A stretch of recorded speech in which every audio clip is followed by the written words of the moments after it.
Hey, it's not the chaps and the boots I'm used to, but I don't think it looks half bad, do you? I hate it. Take it off. Honey, come on. It's gonna be all right. In fact, it may even be fun. But what am I supposed to do? Am I supposed to walk out there in my long johns? Senora Garcia has gone through a lot of trouble to make me this outfit. Yeah, I think he's done a hell of a job considering the fact he's done it on such short notice. You make a very handsome banderillero, Senor Roberts. Yeah, handsome, but doomed. They want Rafael. They want to see him defeat the killer bull, Diablo. That killer bull is going to try to kill Rafael and my husband. Court, you got to get rid of this silly idea. Come on, just take this costume off and come back to the hotel with me now. Oh, there you are. The desk clerk told me I'd find you here. Hi, Dad. Listen, Clint wants some more information on EnviroCare, so you don't mind dropping this by on your way to the hospital, do you? Why can't you deliver? Well, I have an appointment in 15 minutes, and I'm not sure I'll have time to get by the banner, so he said he wanted this by 4.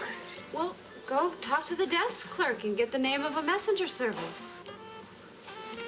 Why are you so upset because I asked a favor from you? Because you didn't ask. You just assumed you'd snap your fingers and I'd run off and do it for you. I mean, did it ever occur to you that I might have something planned this afternoon? No. I mean, I'm sorry, but I'm just a little tired of being taken for granted. You're right. I apologize. I'll go find a messenger service. Just wait. Actually, I'm having lunch with Viki Buchanan this afternoon. I'll give the envelope to her. She can pass it on to Clint. Thanks, honey. Actually, I have a better idea. Why don't you give it to Viki yourself? You still haven't met her, have you? No, but I'll have to meet her another time. I don't want to miss my meeting. Hello. The best way you can help me and yourself is to forget you ever broke into my home and read what Fraser wrote. Maybe you don't believe in fate, Michael, but I do, and it was fate that brought me Then here. fate can show you to the door. I can be extremely valuable to you, much more valuable than Fraser. When I want your help, I have told you, I will ask for it. Just hear me out, Michael. Then if you still don't want my help, I'll leave. This Eterna that you're searching for is somehow connected to Niki Smith. Gabrielle, you are wasting my time. Michael, I know that Niki Smith is important to you, and Tina knows more about Niki Smith than anyone else does. And since I used to be one of Tina's closest friends, I could find out those secrets and pass them on to you. But I can't go asking her questions out of the blue unless I know what I'm after. I need to plan my questions and my responses very carefully, which means you have to trust me. You have to tell me everything. You managed to alienate Tina, along with everyone else in Llanview just about, when you decided to take your revenge on Max. She was barely civil to you at the reception. She's not going to start sharing secrets with you. You don't understand the kind of relationship I have with Tina. The situations that we've shared, experienced, and survived. It created a very strong bond between us. I know that I can mend any damage that I've done to our friendship. It's worth a try, isn't it? No. If she suspects that you're pumping her for information about Niki Smith, it won't work. Niki Smith is a topic that we discussed many times in the past. And with the discovery of Viki's daughter, it's perfectly reasonable for us to raise the subject again. Also, Tina is still feeling very guilty about the scheme that she and Mitch Lawrence devised to bring Niki out in the first place. Who's Mitch Lawrence? A very charming but despicable con man that was Tina's lover for some time. They hatched a plan to make themselves wealthy. Poor Viki was their victim. Were they successful in bringing Niki out? Indirectly, yes. Are you suggesting that Tina could be persuaded to plot against her sister again? No. Tina would never willingly hurt Viki. But I know Tina better than anybody does. And I can get that information that you need to cause Niki Smith's reemergence. Now, what has Viki done to merit your animosity? Nothing. I simply want to help you. At the risk of hurting Viki? No one has to be hurt, Michael. We can find the key to Niki. You can get the information you're seeking, and then we return her to Viki before she can cause any damage. Don't you see that your goal is right here, Michael? All you have to do is reach out and go for it. Eterna is a secret I have never shared with anyone, Gabrielle.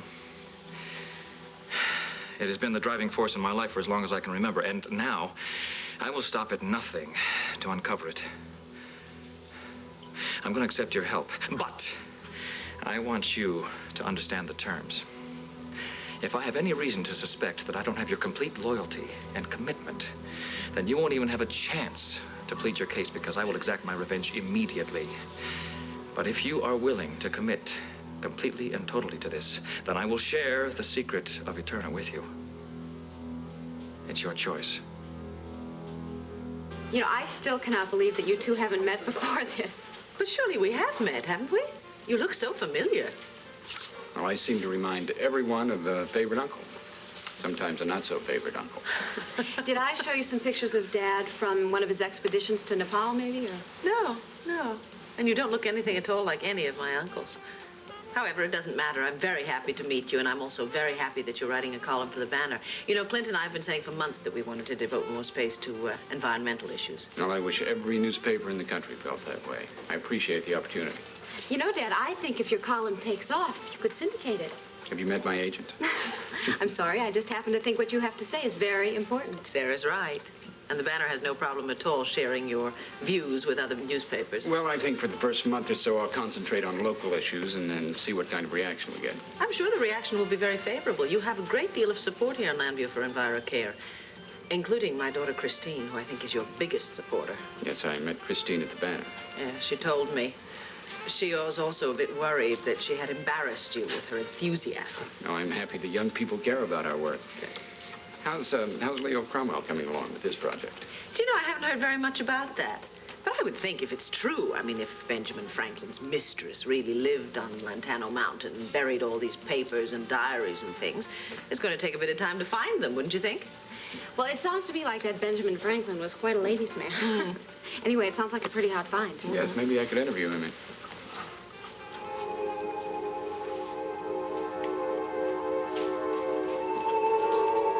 Come on, I couldn't back out of this now if I wanted to. Any second, they're going to call me to go out to the arena.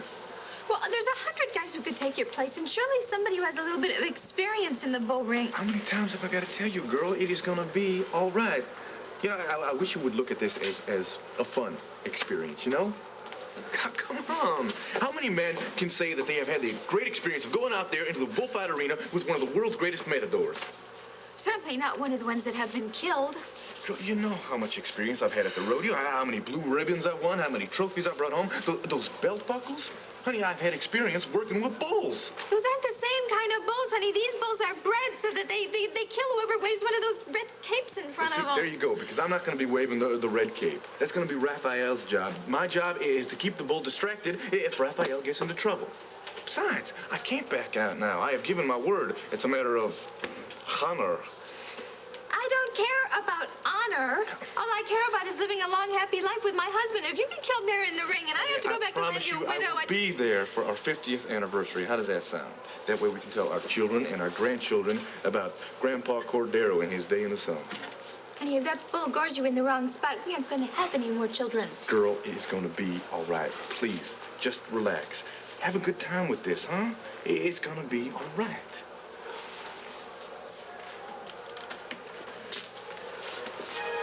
Make your peace with God, Cordero. Your time has come.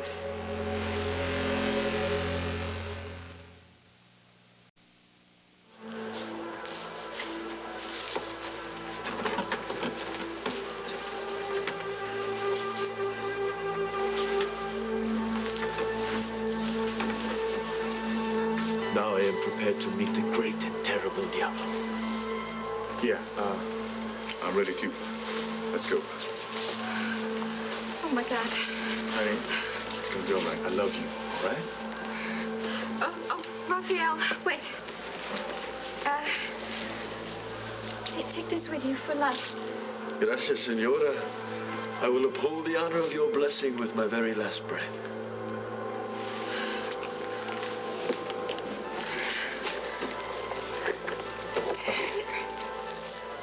Thank you, honey.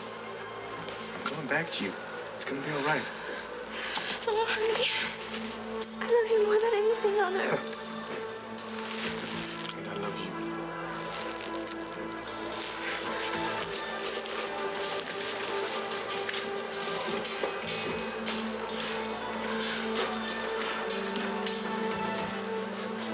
We should take our seats before they enter the ring. Now, you go on ahead. I could never stand there and watch my husband being chased around that arena by that bull. I don't understand this. I mean, all for a few minutes applause? I don't get it. It's not the applause, Senora. The bullfighter represents every man. He goes into the ring to uphold every man's honor and dignity, to prove his grace and control in the face of danger, to prove that man is king. I don't want him to prove anything. I just want my husband back.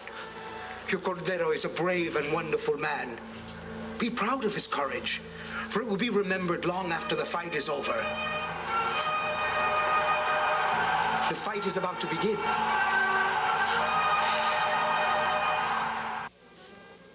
It's amazing the effect this pin has on people, especially men. Really? Maybe I'm gonna get one. Leo Cromwell was staring at it earlier, just the way your father was. It's a very unique design. Mm-hmm. It is. Who designed it? I really don't know. I don't even know where I got it. I don't think I've ever seen you wear it before. I haven't. Apparently, I gave it to a friend in high school for safekeeping, and she only returned it to me a few weeks ago. Call for you, Miss Gordon? Oh, thank you. Actually, could you take a message for me? Well, the woman on the phone insists on speaking with you. Okay, excuse me. Hello, this is Sarah Gordon. Miss Gordon, this is Miss Garvey, Mr. Robinson's assistant at the Llanview Realty. I've been trying to track you down all afternoon. Thank goodness I reached you. I have got some wonderful news for you. Good, I can always use some wonderful news. Yes, well, it seems that the owner of Stonecrest is drastically reducing the price of the estate in order to sell it as quickly as possible. And Mr. Robinson asked me to tell you that he is giving you first refusal on the new offering. That is wonderful news. What is the new price? Well, we're not really supposed to quote prices over the phone. But if you could come out to Stonecrest immediately, I'm sure that we could arrive at an agreement. Would that be possible? Certainly. I'll be out as soon as I can. Thank you so much for calling. Wonderful. Well, that was interesting. This very well could be your lucky day. That was a realtor calling about Stonecrest. Apparently, Lady Joanna wants to just dump the place at a bargain price. I think if you hightail it over there, you're going to be able to seal it right there on the spot. Oh, honey, I'm already late for another appointment. Why don't you go take a look, and whatever you decide is fine with me. Well, Dad, I mean, I was going to have lunch. I mean, after all, it's your organization. Look, Why Sarah, don't you just deal with it? take a look, and if the price is right, you put down a deposit with the realtor, and I'll take care of the rest later. Well, I told them that I'd be right over. I'm going to at least call and say I can't make it until after lunch. Well, no, wait, Sarah. I'll drive you over there. We'll look at the place, then we'll have lunch. You don't mind? Oh, no, that would be fun. Thanks. That's terrific. My pleasure. I don't suppose anyone ever told you that you are one terrific lady. Oh, thank you. Say, Dad, if I make a deal on this place and then it turns out you don't like it, I don't ever want to hear about it. Goodbye. It was very nice to meet you.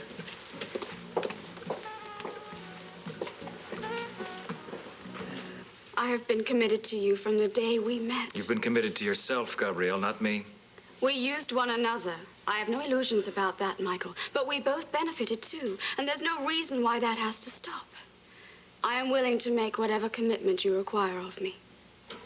I want you to realize that if I tell you certain things, the knowledge we share will bind us together forever.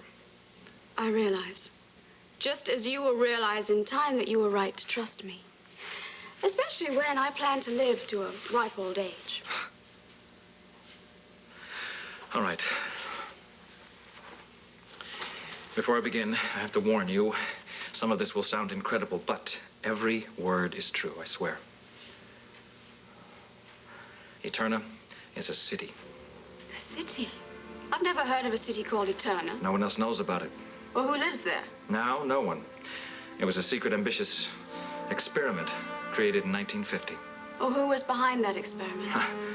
A group of international financiers. Some of the world's wealthiest men playing God for their own selfish reason. They built an entire city, and they populated it with hundreds of people. And everyone who entered there was required to take an oath of secrecy. That's unbelievable. Where is it? Right here, deep inside Llantano Mountain. They built a city inside of a mountain? Yes. And the entrance to that city is where Niki Smith was born.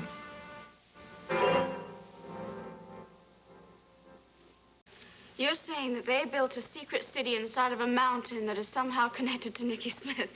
Michael, I think you're going too fast for me. All right, look, let's say you had a lot of money. More money than you could even count, and you wanted to put it in a secure place. What would you do? I'd find the nearest bank. Okay, but suppose the money was tainted somehow and that you were a prominent international figure who couldn't afford scandal. You're saying the money is stolen? Exactly. The bank doesn't look so good anymore. No, I suppose not. But why go to all the trouble of building a secret city? Because Eterna was a fortress designed to protect billions of dollars in hidden gold. These financiers were assuring themselves at everyone else's expense that their reputations would remain unblemished and their fortunes would be secure for generations. Well, then why not a secret vault somewhere? Why go to all the trouble of building a city inside of a mountain? The times were very frightening. The atomic age and the Cold War were harsh realities, and bomb shelters had become a multi-million-dollar business.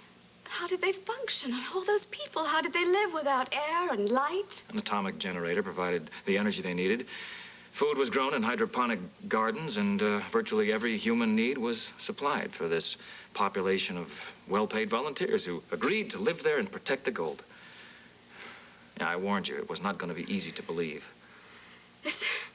Nothing remains a secret, not with so many people involved. Somebody would have leaked it. They would have told the story when they got out. That's just the point. No one got out. Everyone who went in there thought they were going in for a one-year term. But the creators of this city knew from the beginning that it was going to be a glorified prison. They knew that they were putting all those lives, they were locking them away for the rest of their life. Yeah. People will do anything to protect what's theirs. No, this isn't possible. Maybe your information isn't right, or it's just a hoax. As wild as it sounds, Gabrielle, Eterna is not a hoax. How can you be so positive? Where did you get your information? Firsthand. As far as I know, I'm the only survivor of that doomed city. Well, good afternoon, Mr. Cross. Mr. Waterside. Have you seen my daughter? I think she left the hotel a couple of hours ago. Did she? Oh, well, I'll have the usual. Thanks, Tony. Sure. Yeah, I'll leave it with the desk clerk. Thank you. Mr. Cromwell. Who wants to know? Name's Roger Gordon. Well, if you're selling something, I don't want any. I'm not a salesperson. I'm the founder of an organization called EnviroCare. Really? Well, do you want a donation? No, I've never been one to turn down a donation, but what I'd really like is to interview you. Me? What for? Well, I've heard about your dig for the Ben Franklin papers, and since I'm writing a column now for the Banner, I think my readers would find your story fascinating. Your readers will know all they need to know when I find something worth calling a press conference about. Until then, the press is off limits, okay? Most digs are well documented. Some even have film crews to record every step in the process. Well, not everyone works that way. Well, they do if they're pretty sure they'll find what they're looking for, if their theory is supported by solid evidence. I have all the evidence I need. What I'm avoiding is unnecessary distraction. Mr. Cromwell, I'm not asking you to join you on the dig. What I'm asking is to discuss the project with you and the evidence which caused you to initiate the project. Now, why are you so reluctant to talk to me? Because it's none of your business. Is that clear enough for you? Yes. I suppose most everyone in Llanview has heard the news about Viki Buchanan finding her long-lost daughter. Well, I am not discussing my private life in the paper, Mr. Gordon. I only brought it up because I had the pleasure of meeting Christine yesterday. She's a very beautiful young woman. Thank you. I must admit I was rather surprised that she didn't resemble Viki at all. I've been told that Viki's younger daughter, Jessica, looks quite a bit like her. Excuse me. I have a lot of work to do. Goodbye, Mr. Gordon.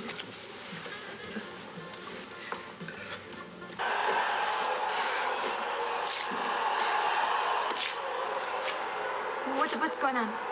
Are you certain you don't want to see for yourself? No. Now, if anything happened to Court, I just couldn't... What is it over? Did Rafael kill the bull? Rafael has just entered the ring. He will acknowledge the crowd, study Diablo, then make his initial pass. Oh, when he waves the red cape and stuff. He is testing Diablo's courage while showing his own bravery and determination. He must let Diablo know that he has no fear.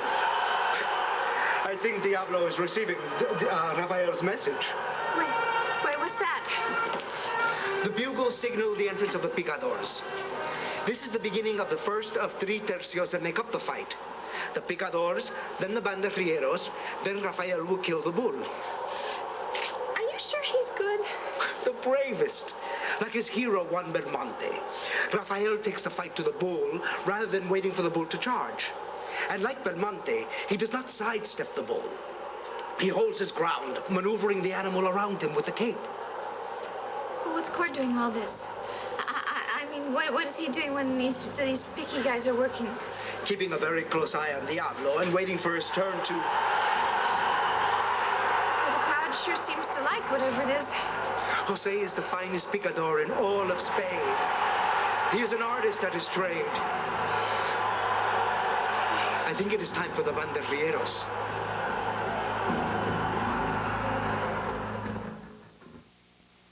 Introducing the only lotion that keeps you Calgon soft after your bath.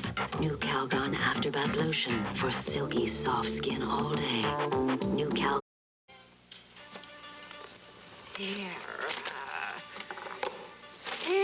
Sarah, simple Sarah. Simple Sarah went a-hunting for to find a hare. She rode a goat about the street, but did not find one there. No wonder. Ooh. She went for water with a sieve, but soon it all ran through.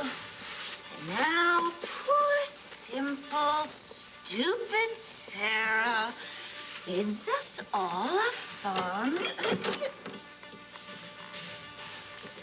Adieu. Oh! Oh! I don't believe it. Brilliant Ursula goes a-hunting and finds to her delight a secret stash of hunting guns, all new and shiny and bright. Oh, Patrick would have loved this. It's what every fine home in Llanview needs. Oh, look at this sweet little baby. No wonder Patrick and his lordship were so close. They were birds of a feather. I bet if his lordship hadn't died, he'd have protected Patrick and he'd still be alive. But alas, my darling Patrick, you're dead, and I must carry on without you. Prince! Dad. Then your name isn't Michael Grand, is it? My father's name was Albert Garrick.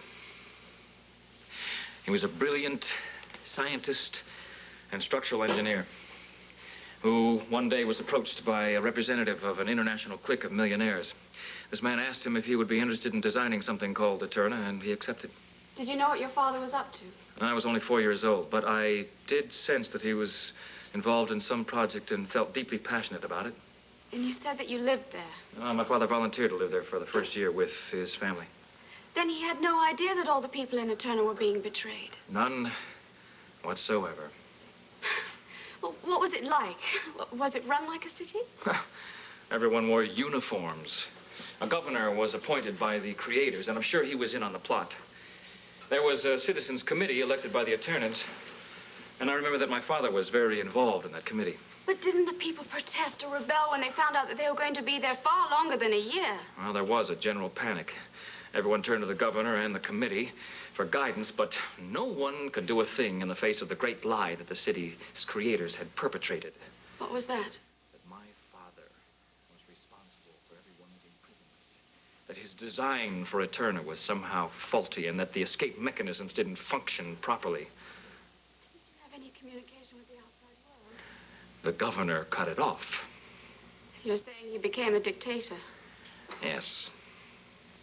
I can still remember the panic I felt when I thought I'd spend my whole life down there. And in my father's eyes, I remember another kind of fear. Fear of the governor? Of the people. But your father was trying to help them. I know. But he knew it was only a matter of time before there'd be a full-scale rebellion. And that he, of course, would be a logical target. So, from that point on, my parents and I began to dig a secret tunnel to freedom. Were you aware of what was going on around you? I was 8 years old by that time, and my parents were very frank with me. You must have been terrified. I was. But my strongest memory is of my father's devastation when he realized that he had been betrayed. I can't believe nobody attempted to help you. Yeah. Anyway, when the rebellion started, the governor and some members of the committee were killed. My parents and I raced to the tunnel we'd been working on, but we discovered that sections of it had partially collapsed, leaving some very narrow passages. My God, how did you get out? There was only room enough for me to make it, and my parents insisted that I take the journey. To get help? To survive. It seemed like I was in that tunnel, digging and crawling for days before I finally reached the surface. After years of living underground and what seemed like countless hours in the total darkness of the tunnel, the sunlight was blinding. As soon as my eyes could adjust a little bit, I reached back and made sure I had my teddy bear. My very heavy teddy bear, a very special teddy bear, by the way, because my parents had replaced the stuffing with cash and bars of gold that would have made a new life for all three of us. I didn't know where I was or where I should go, but I figured I should start moving, so I just dragged this teddy bear just to get moving, and seemed like a real short time before a couple of hikers spotted me. They turned out to be very nice people, and they took me to safety and lodging. Did you tell the hikers about the city in the mountain? No, I did just what my parents had instructed me to do. I told them that I pretended anyway, that I had amnesia, and that all I could remember was my first name. My father had given me the name of a friend of his that he trusted, a fellow scientist who lived in Washington, but when I called to talk to this person, I discovered that he had died. So Roosevelt and I were alone. Roosevelt? The name for my teddy bear. Oh, I see. Yes. As things turned out, Roosevelt is responsible for my financial empire, which I would trade this instant for a larger tunnel that my parents could have traveled with me. Michael, you want to go back there because in your heart you think that they may still be alive. No. If they weren't killed during the rebellion, they died years later during an explosion that probably destroyed the entire city. Then why do you want to risk so much by going back in there? Because I am convinced that the gold is still there, forgotten and lost unless I can find the city's fortress. And if I can, I will be richer and more powerful than all the kings and thieves who created the place.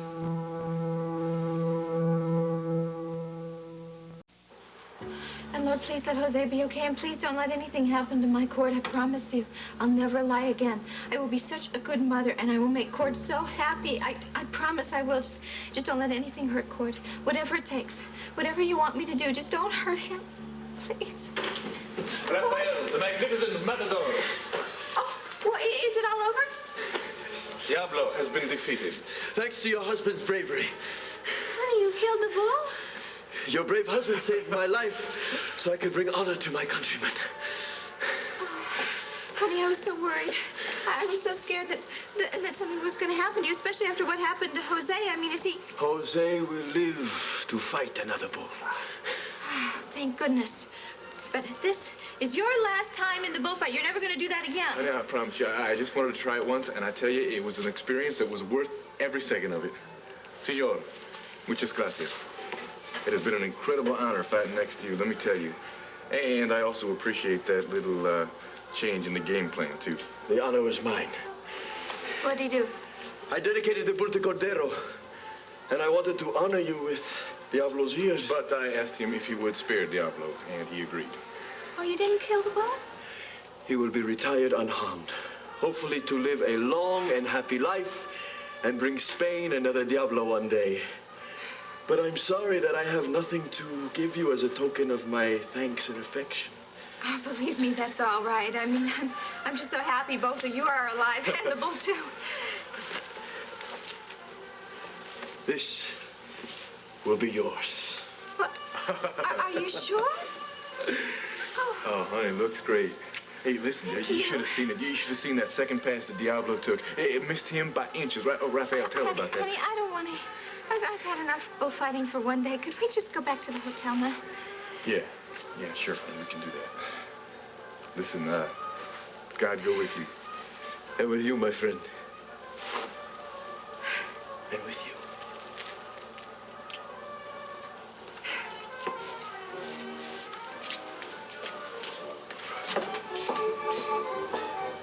No wonder you couldn't trust anyone with this. There must be hundreds of billions of dollars hidden in that mountain. That's right. Well, then why don't you just buy the land, look for the entrance to the tunnel, and dig your way back in? I was a child, Gabrielle. I can't remember where that entrance is. The mountain area stretches for hundreds of square miles. It could take a whole lifetime to find even the right place to dig. That's why Viki Buchanan is so important. Viki knows about the city? She did, until a magician hypnotist named Lysander Clare saw to it that she lost her memory of that year. Well, then why bother with Viki? Because no one erased Niki Smith's mind. She saw the entrance to the tunnel, and she can tell us what we want to know. Yes, well, Lady Joanna had a nice flair for fashion, even if she didn't know much about hiring maids. I'd certainly fire any servant who forgot to pack a gown as beautiful as this one. Oh, well, her loss is my gain. Oh, Patrick, I wish you could see me now. What an elegant couple we would have made, the toast of the continent. But the Buchanans, they robbed us of years of happiness and recognition. They robbed you of your life. They robbed me of all my hopes and dreams.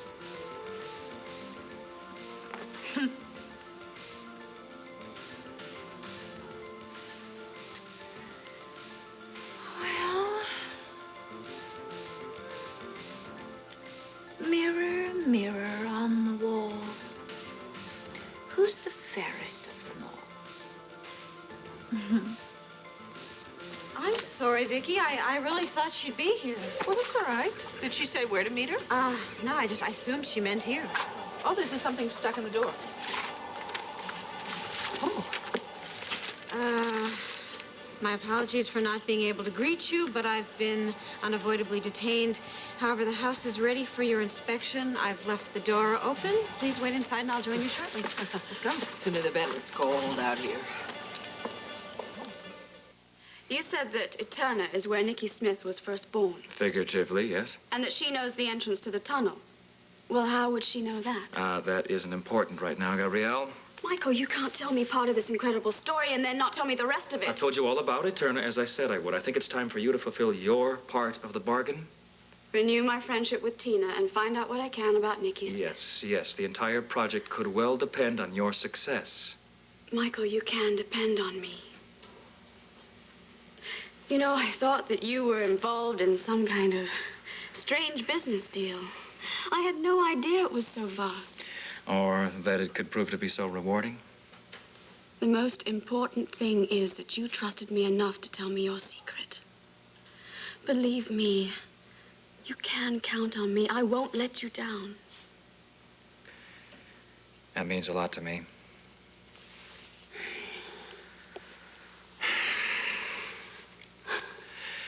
How long will Tina and Cord be on their honeymoon, do you know?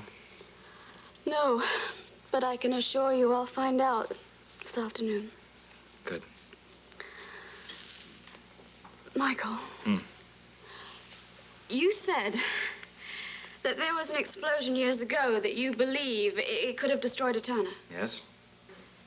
But if the best technology of the time was used to prevent an enemy from finding and stealing the gold, I'm not saying it's an easy task to get the gold out of the fortress. then could that technology have protected Eterna during the explosion? I suppose that's possible. Michael, what if there's someone still alive down there? All right, honey, to every brave matador in Spain. Yeah, may I never see another one. Oh, honey, come on now. I mean it. You have no idea how terrified I was. And all the promises I had to make to God just so you would come back alive. I hope you didn't make any promises you can't keep. Of course not. I'm a woman of my word. Good, and I'm a man of my word. I promise you that I will never again involve myself in another bullfight, but I am certainly glad that I was in this one today. Was it that great? Honey, I tell you, it was incredible. You know that? I mean, just walking through that tunnel, right? You're walking out into the arena, and you see this crowd, and they start cheering for you. And all those cheers, you know that they're just meant to wish you well. It's great. Yeah, or they're just looking for a little blood. No, honey, they're looking for a demonstration of courage and incredible dexterity. You know what I mean? They're out there, and you hear the roar of the crowd, and you're looking at this bull, right? And you're seeing this ferocious animal, and you're staring right at him. Real good. And you know that any minute you take the wrong step, and that could be it. Your number could be up, but you hear that crowd roar, and you get all psyched up, and you're ready for that bull, and you look him right in the eye, and you say, come on, give me your best shot. Oh! Ole! Okay. One more. Okay. Go for it. There we go. Ooh, ole again. I tell you, you got some finer moves than old Diablo had there today. Oh, and does the bravest matador in Spain approve? Sí, señorita. I do. I do.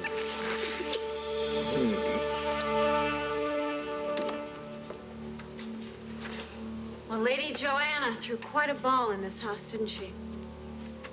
Yes, she certainly did. Do you know that in this room was the very last time I ever saw Dee Dee? Well, I think if the price is right, Dad's gonna like this place. But I'll tell you, there's nothing about Stonecrest that I find pretty. This place gives me the creeps. Doesn't bring back any fond memories for me either. Oh, it's awful. Bo and Dee Dee and Delilah were being held prisoner here for so long. Viki, you know, Bo came out here yesterday.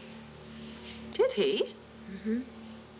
I'll tell you, if I'd been through what he's gone through, I wouldn't be able to step foot in this place again. No, neither would I. On a much smaller level, of course. I'm going to find it hard to even go back to Llanview. I guess the only thing to do is try and remember the happy times and forget about the tragedy. Mm-hmm. Do Cord and Tina know about the explosion? No, Tina called this morning. I just didn't have the heart to ruin their honeymoon. Right. Well, I'm sure they'll have time to deal with that when they get back. Yeah. I just pray to God that Ursula's captured before Cord and Tina return. Because there's no telling what that crazy woman is going to plan to do next. I am not crazy, Mrs. Buchanan. I do have a few surprises in store for your sister. How do you do? I'm Ursula Blackwell. What are you doing here? Oh, this is my house now. I'm looking after it for Lady Joanna. Oh, my God, you're the lady from the realty office. I know. I'm the lady who pretended to be from the realty office. I wasn't expecting you to bring company, but of course everyone is welcome. Viki, I am so sorry that I got you involved in this. No, Sarah, don't be silly. It wasn't your fault. You had no way of knowing. Besides, Ursula's not going to hurt us, are you, Ursula? Tina is the one I'm interested in. Tina is on her honeymoon. She won't be back for weeks and weeks, you know. I think probably the best thing for you to do is to put the gun down, and we'll walk away from this, and we won't say a word to the police at all. Another Buchanan lie. You people do it so easily. I mean you no harm, Ursula. Oh, you mean me no harm, do you? You mean to see me locked up behind bars somewhere for the rest of my life? Well, that is a wish that will not come true, my dear. I have made my plans very carefully, as Patrick taught me. I mean to have my revenge on Tina, and then I mean to fly away to my freedom to some place where no one will ever find me. Well, you know, I would suggest that you get moving now, then, or the police will find you very soon. Oh, no, I'm not leaving my new home now. And neither are you. If I have to wait a while for Tina, what better way to pass the time than with Beau's girlfriend and Tina's loving sister? both caught in my tight little web.